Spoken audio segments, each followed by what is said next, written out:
podcast Studio Dilettante.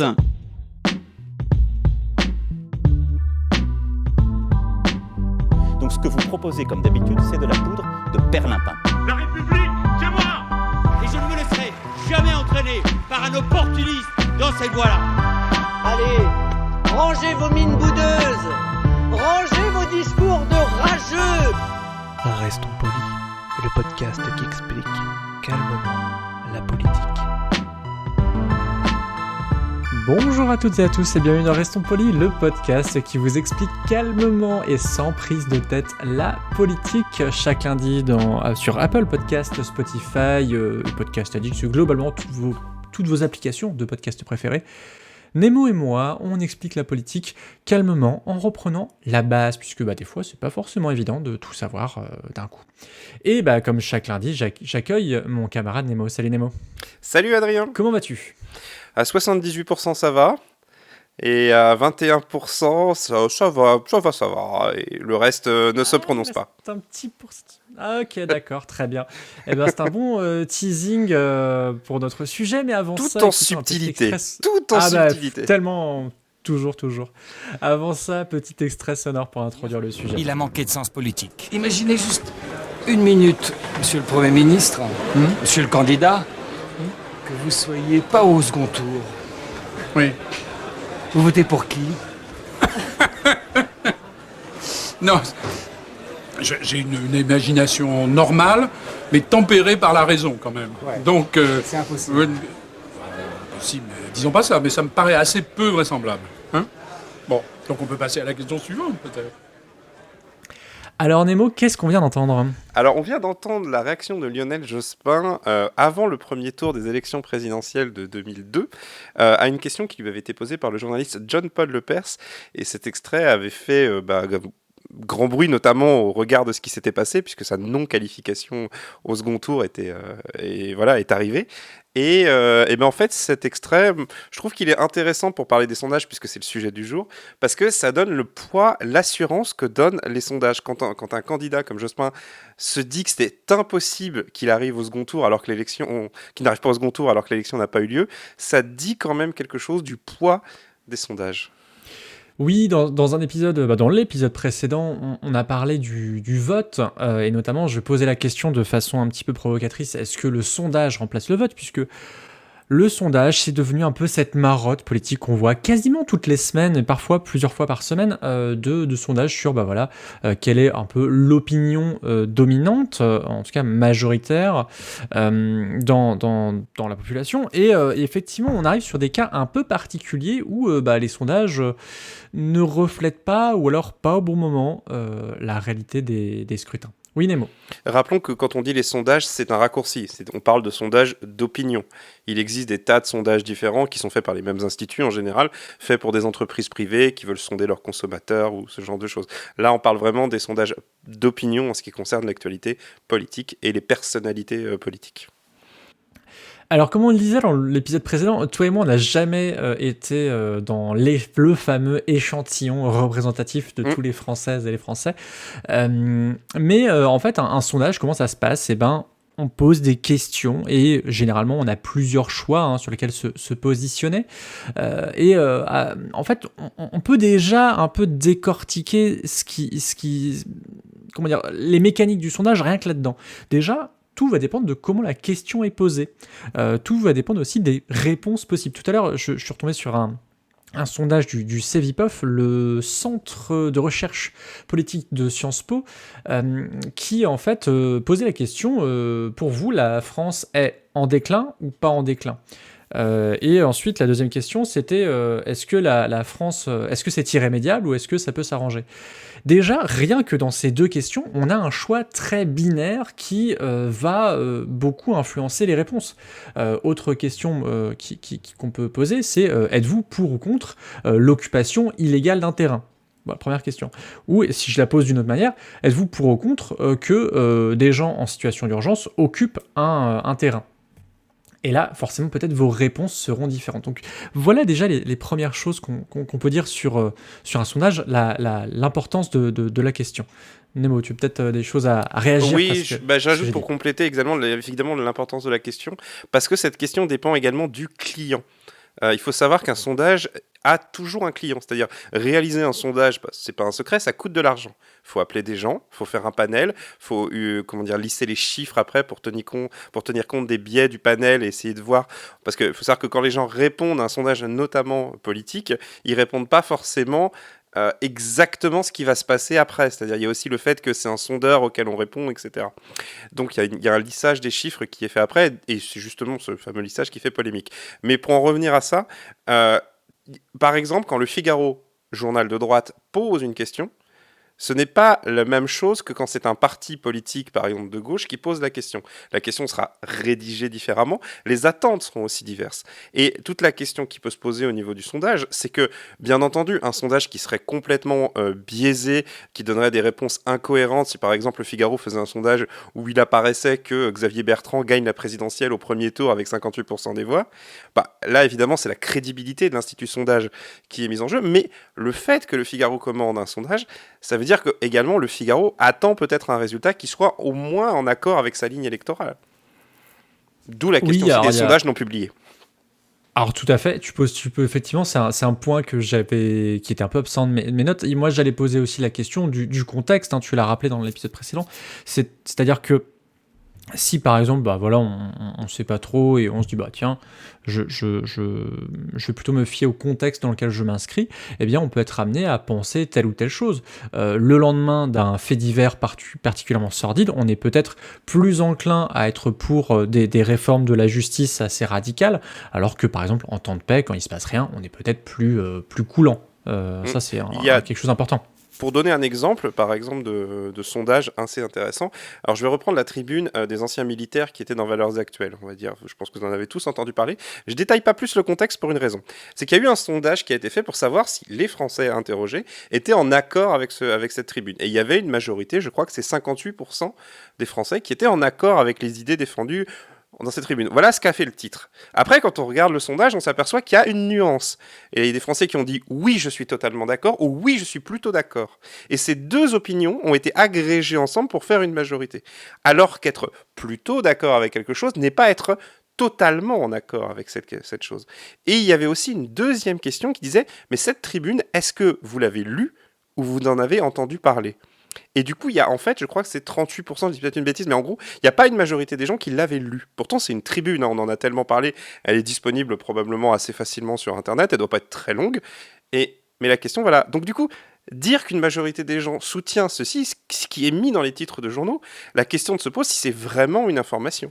Alors qu'en fait, quand on rentre dans le détail, et c'est heureusement maintenant les sites des journaux permettent d'accéder aux détails des sondages la plupart du temps, en fait, quand on rentre dans le détail, c'est plus complexe que ça. Donc ce que je veux dire, c'est qu'il faut faire bien attention entre accuser les sondeurs de produire un résultat et regarder comment les journalistes et les journaux rapportent l'information d'un sondage. C'est très important, parce que les sondeurs, grosso modo, comme je l'ai dit, ils obéissent à un client. Après, ça ne veut pas dire qu'ils ne sont pas irréprochables, qu'il n'y a pas des questions à se poser, mais il faut bien regarder de la façon dont on communique ou on médiatise un sondage. Oui, tu as tout à fait raison. On a parlé du contexte effectivement politique, mais là, oui, le contexte de production et de diffusion est effectivement très important. Alors, on l'a évoqué un peu rapidement, mais les financeurs, effectivement, c'est évident que c'est extrêmement important de regarder ça. À noter que d'ailleurs certains hommes et femmes politiques ont eu des petits soucis avec la justice pour avoir peut-être un peu trop financé de sondages. Pour être clair, le gouvernement et l'Élysée actuellement commandent des sondages, et ce sur fonds publics. Clairement, voilà. Il y a des sondages qui sont faits. Après, pour encore une fois nuancer, c'est-à-dire qu'un gouvernement se dise « bon, là j'ai fait tel truc, qu'est-ce qu'en pense l'opinion de ce que je fais ?» C'est pas inintéressant, parce que ça reste un gouvernement, donc son but c'est de gouverner et aussi de savoir la réaction de ce qui se passe. Après, on pourrait se dire que ça peut être les élus de terrain et les préfets qui pourraient remonter ce genre de choses.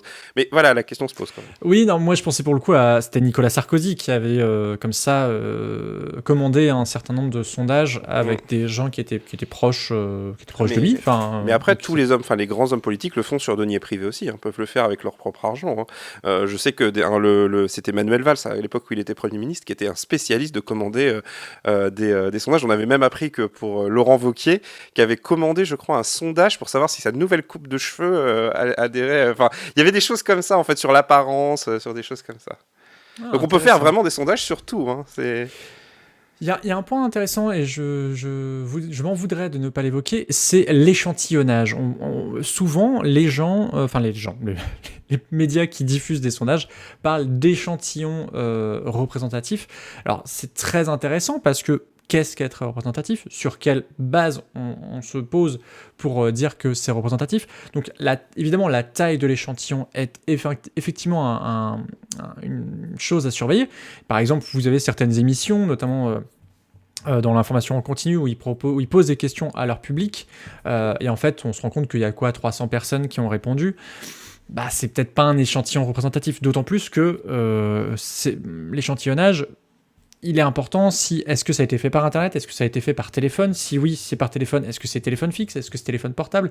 Puisque selon les pratiques, j'allais dire presque générationnelles ou sociales, on n'a pas forcément le même taux d'équipement dans la France entière et de Navarre. Donc, surtout, vraiment l'échantillonnage et la transparence des conditions de production du sondage sont très importantes. Oui, Nemo. Ouais, surtout, il faut bien faire la différence, comme tu l'as fait, entre par exemple une émission de télé qui produit un sondage sur les gens qui regardent et un institut de sondage qui, lui, a un client et a des méthodes, on va dire, où les gens regardent. Il n'y a pas des gens qui attendent un résultat 2 heures à la fin de l'émission. À noter que le sondage, notamment, ça fait même partie intégrante du dispositif de certaines émissions. RMC produit une émission qui s'appelle Neumann le Chypre, qui est diffusée tous les jours de la semaine, où, en gros, il y a 2 polémistes qui donnent une opinion, évidemment contraire, parce que sinon il n'y a pas d'émission, et les gens sont invités à voter pour dire avec qui ils sont plutôt d'accord ou pas. Et du coup, toute l'émission est centrée autour de cette opposition et au fait que les gens vont pouvoir y répondre via un numéro payant, bien sûr. C'est intéressant parce que c'est toujours, et d'ailleurs c'est marrant parce que tu l'as fait dans le teasing sur Twitter, c'est toujours c'est quasiment tout le temps des réponses binaires, sans aucune nuance. Après, effectivement, faire un sondage avec des réponses libres, c'est interminable. Ah oui. Et c'est peut-être là où l'accès aux réponses aux propositions du grand débat est problématique, parce que là on avait une sorte de sondage à très grande échelle qui aurait pu être avec des résultats quantitatifs et qualitatifs, et je crois que les chercheurs en sciences humaines ont un mal fou à accéder aux données. Bah oui, mais il faut pas tomber dans l'excès inverse qui est de dire d'ouvrir à tout, parce que du coup ça devient plus un sondage, ça devient une consultation en quelque sorte.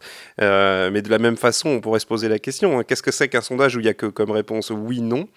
Est-ce que c'est vraiment intéressant ? Est-ce que, par exemple, il faut continuer à faire des référendums, vu que du coup, c'est un sondage à seulement 2 réponses possibles mais pour l'instant, ça a été que ça. Mais pour l'instant, en tout cas dans l'organisation actuelle. Mais pour en revenir justement à l'organisation politique, on en parlait en début d'émission du fait que les sondages remplaçaient limite la campagne électorale. Mais c'est aussi dû au fait que l'élection présidentielle se joue avec seulement 2 personnes au second tour. Du coup, les électeurs, avec les outils sondagiers et qui sont publiés, dont ils disposent, on s'aperçoit que ils ont compris le truc et qu'au fil des années, les votes deviennent de plus en plus stratégiques.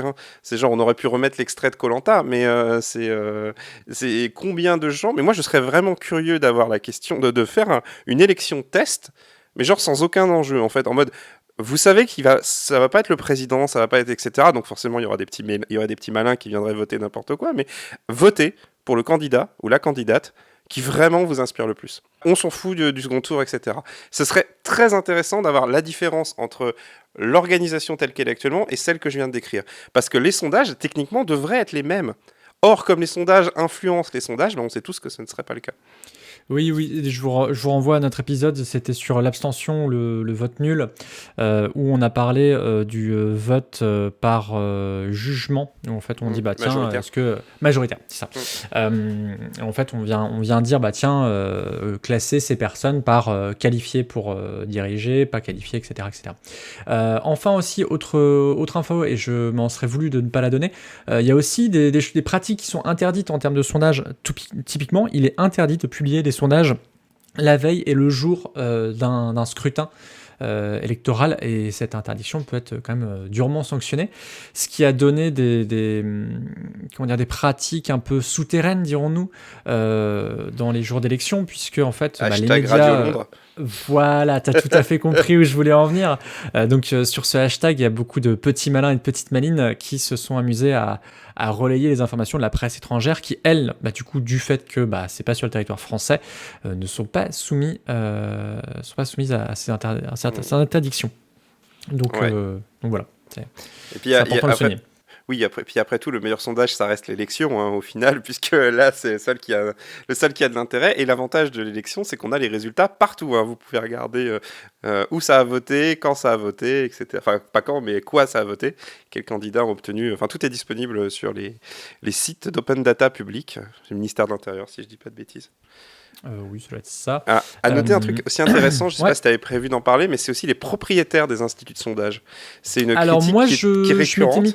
Je m'étais mis de côté en fait les principaux producteurs de sondages, les Ipsos, même la fondation Jean Jaurès ou les institutions de Montaigne qui font très sérieuses, dit comme ça, mais qui sont en fait ce qu'on appelle les think tanks. En fait, c'est des groupements souvent payés par les partis ou les mouvements pour en fait des ateliers de réflexion et aussi un peu de justification de certaines actions politiques. Ouais.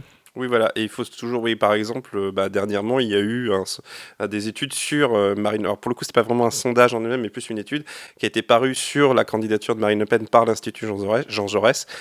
Si tu sais pas que l'Institut Jean Jaurès est proche du Parti Socialiste, voilà, tu peux avoir ça peut faire neutre, machin, Jean Jaurès. Ça peut même faire l'Humanité, après tout. Le journal fondé par Jean Jaurès. Mais voilà. C'est vrai que c'est important de savoir, c'est toujours pareil, c'est important de savoir qui pose la question, dans quel contexte, et pour qui. Et effectivement, la question des propriétaires des instituts de sondage, quand on sait l'importance qu'ont les sondages dans les dernières semaines de la campagne électorale, peut poser question. Mais après, quand on commence comme ça, on peut aussi se poser la question des propriétaires des grands médias. Et là, on arrive très rapidement dans la critique de la gauche de l'organisation de l'élection présidentielle, notamment au niveau médiatique et sondagier. Pour un peu essayer d'éclaircir ce panorama sur le sondage, moi ce que je vous recommande, c'est plus de regarder peut-être les études réalisées par le CEVIPOF, donc le Centre de recherche politique de Sciences Po, qui regroupe l'IEP de Paris et le CNRS. Généralement, c'est plutôt sérieux et c'est plutôt pondéré.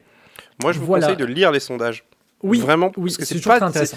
J'ai l'impression qu'on dit tout le temps ça en disant c'est pas si difficile, mais là pour le coup c'est vraiment pas difficile de lire un sondage. C'est pas un texte de loi, c'est pas la Constitution. C'est vraiment une question, c'est des données. Alors c'est un peu un jeu Excel, mais vraiment lisez-les. Et en plus c'est passionnant parce que vous apprendrez des choses qu'un article ne pourra pas résumer. Vous aurez notamment le détail par sexe, par catégorie d'âge, par revenu, s'il y a ce genre de choses. Et c'est souvent hyper intéressant de rentrer dans les détails du sondage, parce que c'est un exercice de sociologie un petit peu amateur, mais voilà. Je trouve que c'est hyper intéressant de prendre quelques minutes pour lire le détail des sondages. Ça permet d'en disqualifier. Ouais. Tout à fait, je suis entièrement d'accord, et aussi je ne cesserai pas de vous recommander la lecture de Bourdieu sur l'opinion publique n'existe pas, je crois que c'est ça le nom du bouquin. Bref, merci beaucoup Nemo. Merci Adrien. On te retrouve dans Swing State pour parler de sondages et aussi de vote aux États-Unis. Oui, tout à fait, les sondages vachement importants aux États-Unis aussi. Eh oui. On remercie évidemment Suzekyo pour le générique, on remercie PodCloud qui nous permet d'avoir un flux RSS, on remercie YouPod qui nous permet de mettre ce podcast sur YouTube, et on vous remercie vous qui vraiment êtes très sympa et nous envoie des petits messages de temps en temps, et ça fait toujours chaud au cœur. Allez, à la semaine prochaine. À la semaine prochaine. Pour soutenir ce podcast et l'association qui le porte, rendez-vous sur tipeee.com/studio-dilettante.